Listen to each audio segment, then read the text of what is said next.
নেপালে পাহাড়ি ঢলে অন্তত ৯৫ জনের মৃত্যু, শতাধিক ভারতীয় সহ নিখোঁজ প্রায় ৪০০, রয়েছেন যুক্তরাষ্ট্র ও অস্ট্রেলিয়া সহ বিভিন্ন দেশের পর্যটক ও তীর্থযাত্রী। কাল বসছে চলতি সংসদের তৃতীয় অধিবেশন।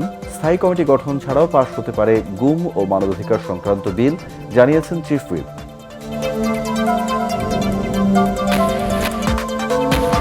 গুম প্রতিরোধ ও মানবাধিকার আইনের খসড়া আগের চেয়েও দুর্বল, অভিযোগ নাহিদ ইসলামের।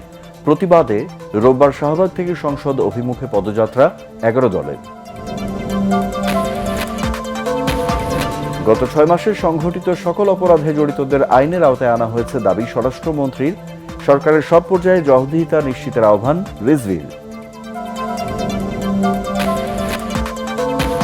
গ্যাস সরবরাহ স্বাভাবিক করতে ফার্নেস অয়েল দিয়ে বিদ্যুৎ উৎপাদন বাড়ানোর পরিকল্পনা সরকারের। ১৫০ কূপ খননের সিদ্ধান্ত জানালেন জ্বালানি প্রতিমন্ত্রী। এবং ধর্মীয় ভাব গাম্ভীর্যে মহানবীর জন্ম ও মৃত্যু দিবস পালিত। রাসূলের জীবনাদর্শ অনুসরণ করে সমাজে শান্তি প্রতিষ্ঠার আহ্বান ইসলামী চিন্তাবিদদের।